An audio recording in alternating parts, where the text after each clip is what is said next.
各位朋友，大家好。今天呢，我们继续来聊聊元朝。如果让世界上所有的蒙古人，包括中国内地内蒙古自治区的蒙古人，以及蒙古共和国，也就是通常所说的外蒙的蒙古人，在一起搞一次评选，评选蒙古历史上最伟大的大汗，那么我想不出意料，得票数最多的大汗应该是成吉思汗。他的地位在内外蒙古人的心目中应该都是至高无上的。那么第二位会是谁呢？我猜想中国内地的蒙古人可能会将票数投给忽必烈，而在蒙古共和国中的蒙古人，他们心目中仅次于成吉思汗的大汗很可能并不是忽必烈，有可能是蒙哥汗或者其他什么大汗，但不会是忽必烈。很显然，在对忽必烈的评价上已经是内外有别了。甚至更进一步说，如果评选的是蒙古人历史上最差劲的大汗，那么在蒙古共和国人的心目中，忽必烈很可能会位列其中，甚至还会有人对忽必烈冠以一个最难以接受的称号——蒙奸。那么为什么在忽必烈的问题上，内外蒙古会有如此之大的分歧呢？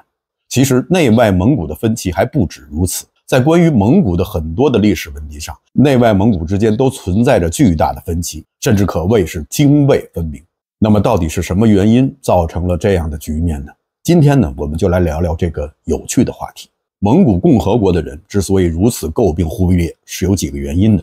其中之一就是说忽必烈得位不正，这就要从忽必烈如何登皇帝位开始说起。公元1259年7月，蒙哥汗在南宋的钓鱼城下突然去世。关于他的死因呢，有几种不同的说法。有人说呢，是他被南宋的投石机所发出的巨石所伤而死；还有一种说法呢，是他染上了军中流行的疟疾，病逝而亡。最新的说法呢，是他被杨过的神功所伤，最后死了。蒙哥一死，汗位空悬，就引发了之后不死不休的汗位之争。主要的争夺者就是忽必烈和他的弟弟阿里不哥。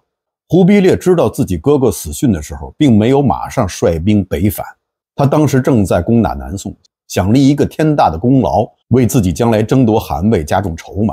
但此时他的王妃，也就是后来忽必烈的皇后蔡璧，从北方给他传来消息，说阿里不哥已经召集其他的几位汗王一起商量，准备推举自己为新的大汗。而且阿里不哥已经谋划派兵挡住忽必烈的北归之路。蔡璧告诉忽必烈，你赶紧回来吧，不然的话你就再也见不到我和你的儿子们了。得知此消息后，忽必烈大惊失色，忙与身边的谋士汉臣郝经商议。郝经也劝他赶紧挥师北上，不然的话就什么都来不及了。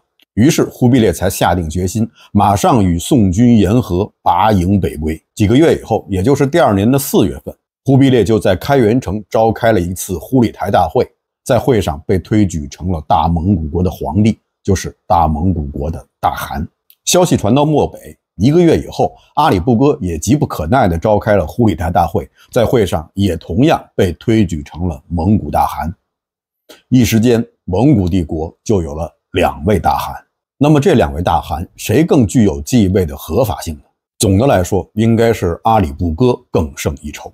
首先，忽必烈与阿里不哥都是蒙哥的弟弟。忽必烈是蒙哥以下最年长的弟弟，也就是拖雷的嫡次子。那么按照汉人的传统，忽必烈是嫡次子，又有国赖长君之说，那么忽必烈继位的合理性就更强一些。那么阿里不哥呢？阿里不哥是蒙哥最年幼的弟弟，按照蒙古人的传统叫幼子守灶，所以在大汗蒙哥南征的时候，阿里不哥就留守在蒙古人的圣地哈拉和林，和蒙古本部的那些大臣们在一起商量国事。也就是说，阿里不哥当时掌管着蒙古帝国最核心的部门，所以从这点上来看，阿里不哥继位的合法性更高一些。那么到底应该根据哪条来确认新的大汗呢？是汉人传统上的国赖长君，还是蒙古人的幼子守灶呢？其实这个答案非常简单，因为要推举的是蒙古大汗，而并不是汉族人的皇帝，所以自然应该依据蒙古人的规矩。大家请注意，1259年忽必烈给自己封的是蒙古国的皇帝蒙古大汗，而不是元帝国的皇帝。元帝国的建立还是在10几年以后，在1271年。那个时候元帝国的汉族成分才比较多，而此时他们兄弟二人争的是纯纯粹粹的蒙古大汗，那自然要遵守蒙古人的规定。所以在这点上，阿里不哥明显是占据了优势。其二，看各自的拥护者，忽必烈的支持者中，大部分呢是汉化的归附的官僚，以及一些汉人的世侯。所谓的汉人世侯呢，就是中原地区的一些大家族，他们呢后来依附于元朝，为元朝征战。蒙古人呢也给他们一个世袭的爵位，他们也可以独霸一方。蒙古人当时的野心很大，但毕竟他们的人口有限，也没有那么多足够的兵力，所以呢他们对外征战，不管是征西还是向南部征讨，很大程度上都要依靠其他民族的军队为他去打仗。汉人世侯的部队呢就是其中的一支，除此之外呢还有色目人的部队。一般来说呢，在攻城拔寨的时候，汉人世侯部队的先上，拿不下来，色目人的部队上，再拿不下来，才出动蒙古人。当然了，此时守城那边也已经是精疲力竭了。忽必烈就掌控着很多汉人世侯的军队。除了这些汉人以外，忽必烈呢也得到了一些蒙古人的支持，比如说蒙古的东部诸王，不过呢人数并不多，总的加起来不过有40多人。而阿里不哥方面呢，阿里不哥可是得到了窝阔台汗、察合台汗以及清察汗，就是后来的金帐汗国的支持。四大汗中，除了伊尔汗须列乌表态支持忽必烈以外，其他3大汗都站在了阿里不哥的这一边。除了这些西部诸王以外，和阿里不哥站在一起的还有蒙哥汗的长子阿速台以及朱赤的遗孀，还有蒙古帝国在他们的首府，也是他们蒙古人的圣地哈拉和林的绝大多数大臣们。那有人可能会说，忽必烈得到了蒙古东部诸王的支持啊，可是东部诸王和西部诸王相比可差得太远了。虽然双方都是黄金家族的后裔，当年成吉思汗封王的时候，是将自己的儿子们都封在了西部，成为了西部诸王，也就是后来的4大汗国，而将自己的兄弟封在了东部，就是东部诸王。比如说他的弟弟和萨尔，也就是说现在的东部诸王都是成吉思汗的侄子侄孙，而西部诸王那才是他的儿子孙子。双方孰重孰轻，谁的黄金的成色更重一些，不是一目了然吗？换句话说，不是召开了2次忽理台大会，推选出了2位不同的大汗吗？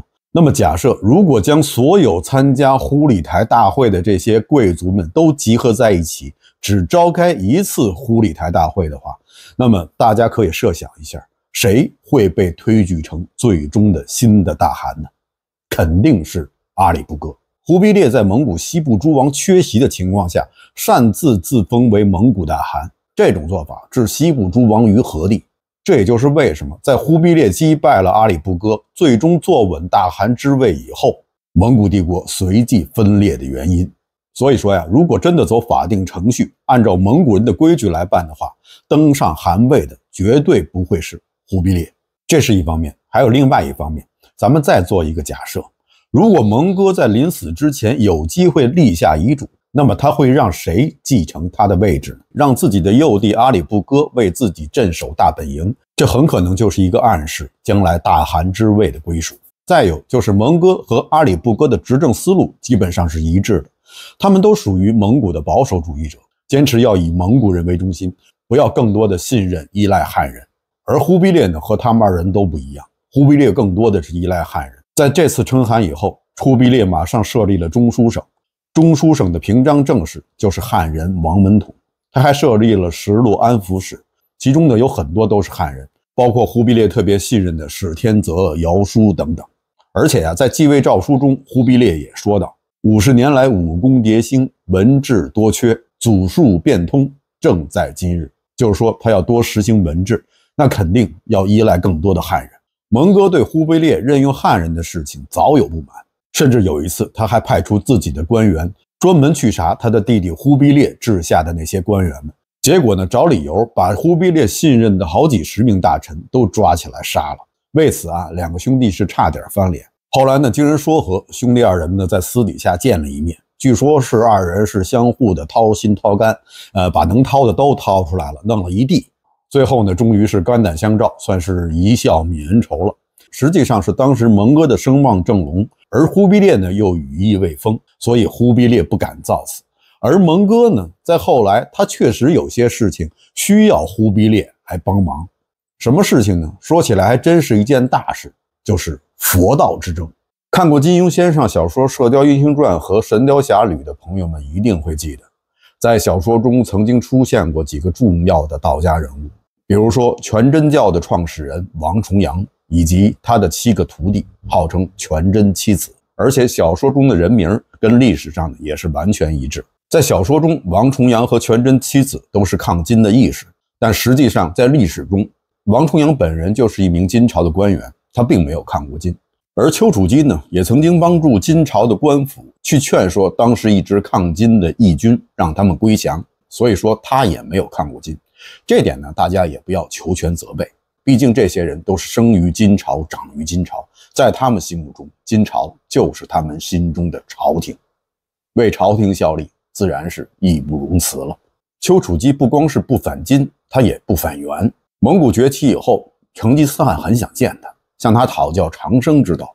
那时候成吉思汗正在西征，就让丘处机到西边来见他。丘处机这时候已经是70多岁，仍然坚持着到了西边，就是在现在的阿富汗附近觐见了成吉思汗。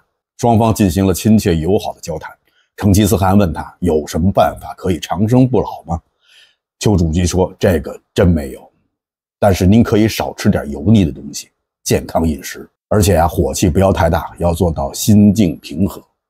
成吉思汗听了以后，道长所言极是，但说了跟没说一样。成吉思汗还是很欣赏丘处机，就让他统管天下的宗教事务，相当于现在的全国宗教管理局的局长。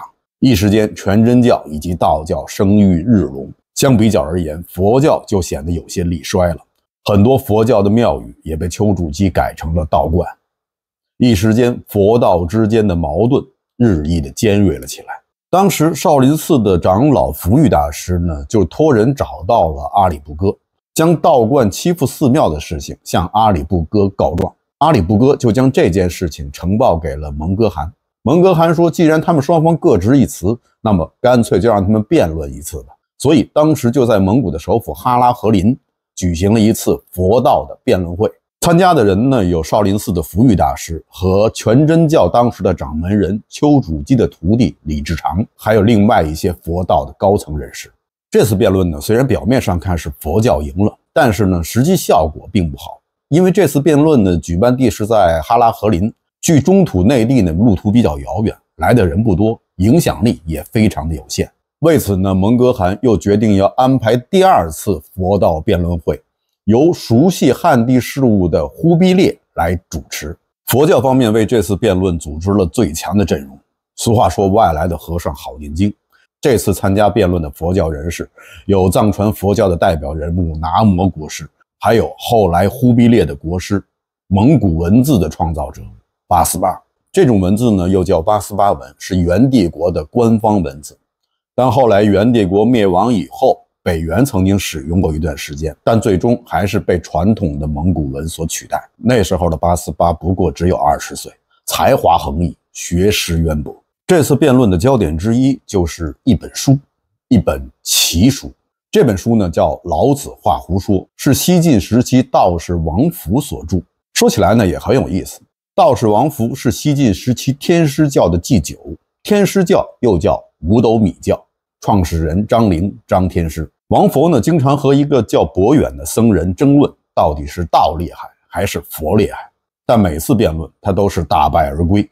王弗不甘心，他要找一些证据证明道比佛要高深得多，但是这个证据一时找不到没关系，我可以自己编。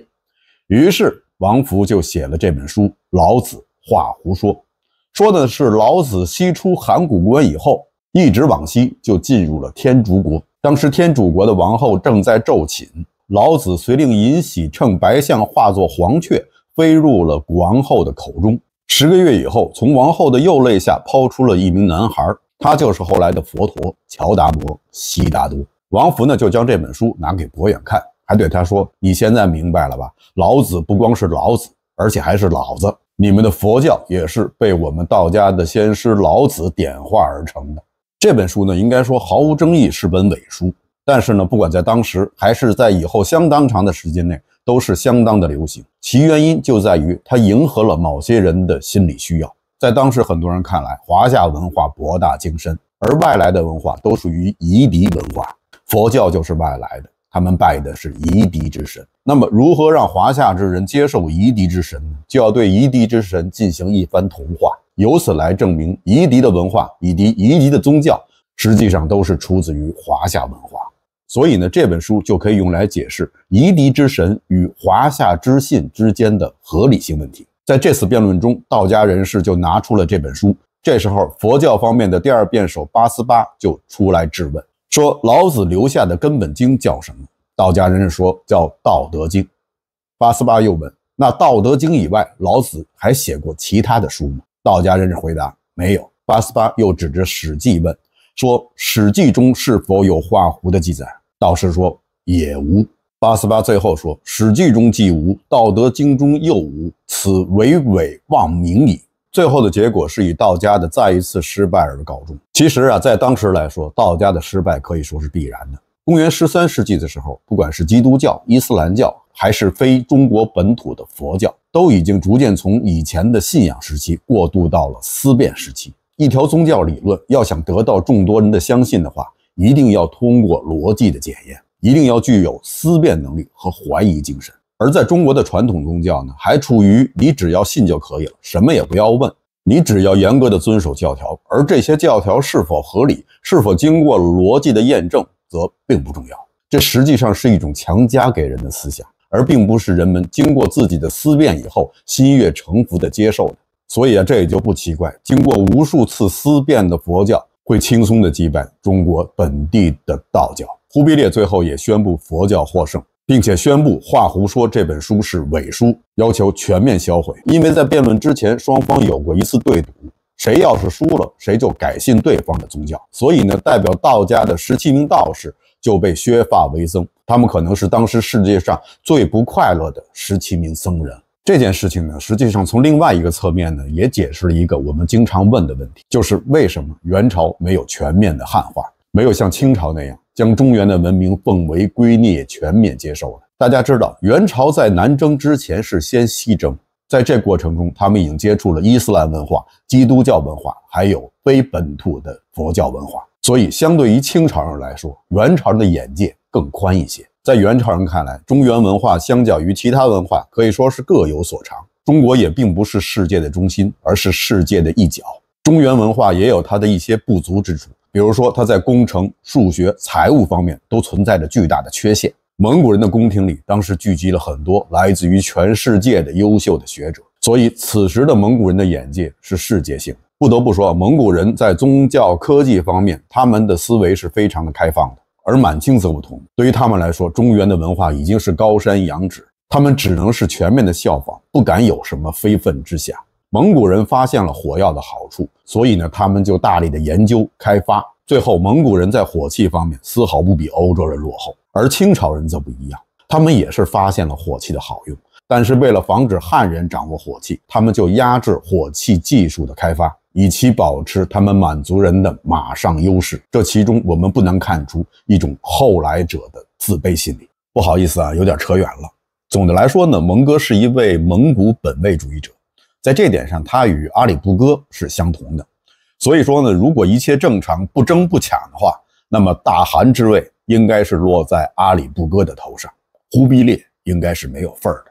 这样说来，说忽必烈得位不正，这倒并不是虚言。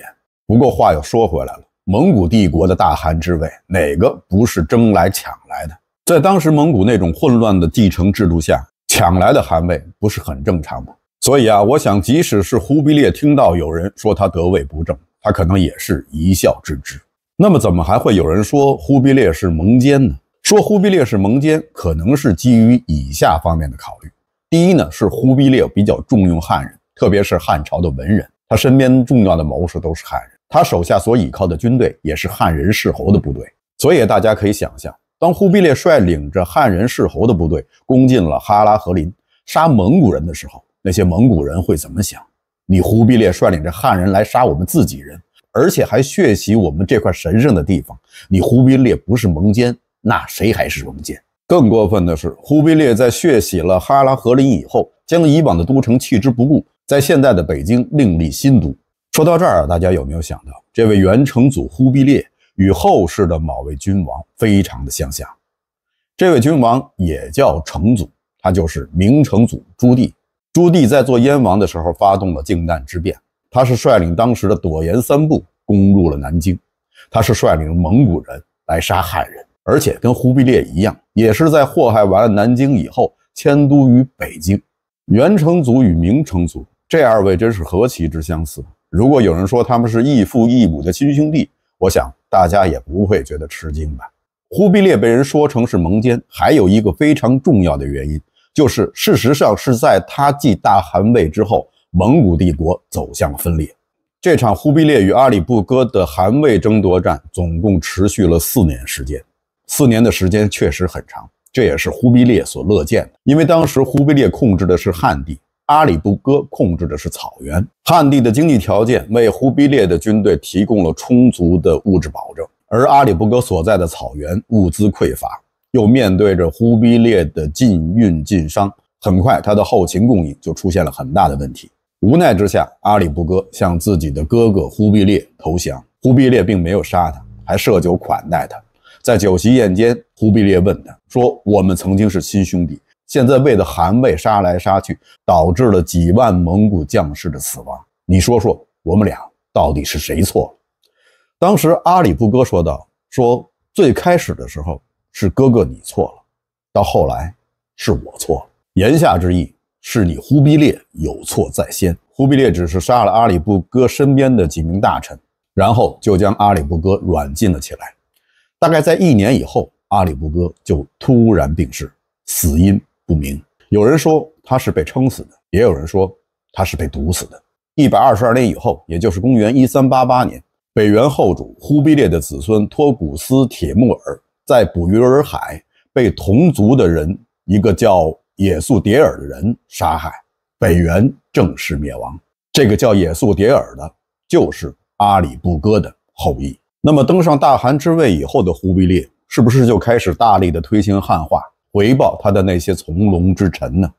实际上并没有。忽必烈和北魏孝文帝不一样，他自始至终都坚信自己是一个蒙古人，而且虽然登上了大汗之位，但他的地位并不稳固，他还需要得到蒙古诸王的支持。当初夺位之前，他对汉人好，那是因为政治斗争的需要，现在他更需要得到蒙古人的支持。我们的历史课本告诉我们，忽必烈是元朝的第1位皇帝，但忽必烈自己并不这么认为。他非常明确地说我不是刘邦，不是赵匡胤那样的开国皇帝，我的地位是有传承的。继位以后，他首先下令取消了汉人世侯的世袭地位，后来又规定以蒙古人为各路的达鲁花赤，汉人最高只能做到总管，并且永为定制。他虽然给予了儒生们一些优惠政策，但他又迟迟不愿意重新开科取士，这样就断绝了儒生们的上升通道。而与此同时呢，他又选拔10岁到15岁的蒙古少年，让他们到专门开办的学校里去接受教育，目的就是要让他们将来执掌蒙古的大权。恐怕忽必烈自己也没有想到，曾经横跨欧亚的庞大的蒙古帝国，到最后还是回到了他们熟悉的漠北草原。时至今日，在那里还有一个属于他们自己的国家——蒙古共和国。2005年，联合国通过了一项决议，就是要在第2年，也就是2006年，纪念蒙古国建立800周年。那一年，铁木真登上了大汗之位。这项决议在联合国获得了全票通过，当时的中国大陆政府也投了赞成票，而且在第2年也派出了自己的政府代表去蒙古国庆祝蒙古国建国800周年。这800年里，自然包括了元帝国的98年。所以在蒙古共和国的人看来，元帝国并不是中国的朝代，而是蒙古人的朝代。这项决议呢，也澄清了几个非常基本的事实。比如说，第一个，成吉思汗是蒙古人，那么作为成吉思汗的孙子，忽必烈也肯定是蒙古人，他们就是简单的蒙古人，而并不是中国的少数民族。不管是在那时候还是在现在来说，他们都是外国人。由他们在传统的中国土地上建立的王朝，就是一个殖民政权。当然了，你可以说，凡是发生在这块土地上的朝代，都属于中国的朝代。那么元朝也算是中国的朝代。甚至按照司马光的逻辑，元朝也可以被列入一个中国的正统朝代，毕竟这些标准都是人定的。但是有一点必须要非常清楚，这是一段被异族统治殖民的历史，是一段屈辱的历史。当时南宋与蒙古人之间的战争，并不是所谓的中华大家庭之间的内战，而是一场纯纯粹粹的侵略与反侵略的战争。在这场战争中，大量的汉人被屠杀，剩下的则被视为奴隶。我们不能因为他们后来建立的王朝中有一点点汉文化的成分，就认为他们已经被汉化了。这是一种自欺欺人的精神鸦片。如果这只是一场内部的纷争，那么如何定义当年抗金的岳飞？如何定义抗元的文天祥？如何定义那些岳麓书院的学子？他们在城破之日放下书本，冲入了敌军之中，无一生还。又如何定义在崖山之战中20万投海殉国的军民们？又如何定义在抗日战争中为了民族的生存而战而亡的那些将士们？难道要对他们说，其实你们真的没必要去死的？不管是金人也好，蒙古人也好，还是后来的日本人也好，最后都会变成一家人。不好意思，我可能又说多了。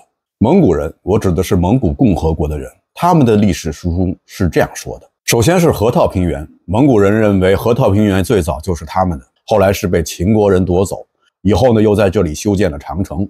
于是北边的游牧民族就与南边的农耕民族汉族展开了旷日持久的争夺战。而中国内地的史学家普遍认为蒙古族是出自于东胡的石尾部，也就是说是出自于中国境内的一个少数民族。蒙古人认为他们祖先的民族最早的名字是叫昏周，在史记中也有黄帝北逐昏周的记载，也就是说在5000多年前，昏周就是与黄帝部落同时存在的一个民族。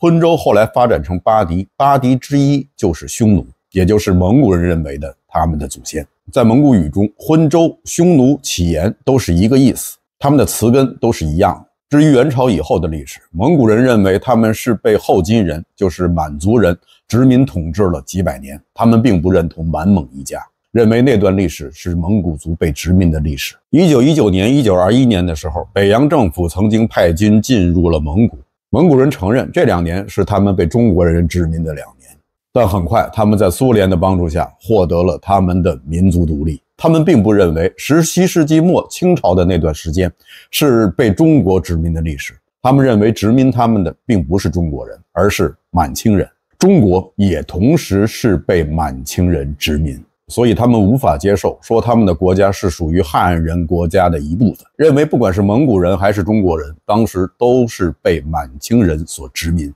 蒙古人这段自己记载的历史，我们从中也不难闻出浓浓的政治味道。有人说成吉思汗是中国的民族英雄，我不知道当成吉思汗与中国历史上那些真正的民族英雄坐在一室的时候，那些真正的英雄们会怎么想？我想他们会飞快地逃出那个房间，并且愤怒地丢下他们头上英雄的冠冕。他们不想再做这样的英雄，而从此以后，中国的历史就只有胜利者，而没有英雄，而没有英雄的民族注定是悲哀的。好的，以上就是本期节目的全部内容，感谢大家收看，欢迎大家点赞订阅。这里是风下杂谈 Frank 为您带来有温度的历史，咱们下期节目再见。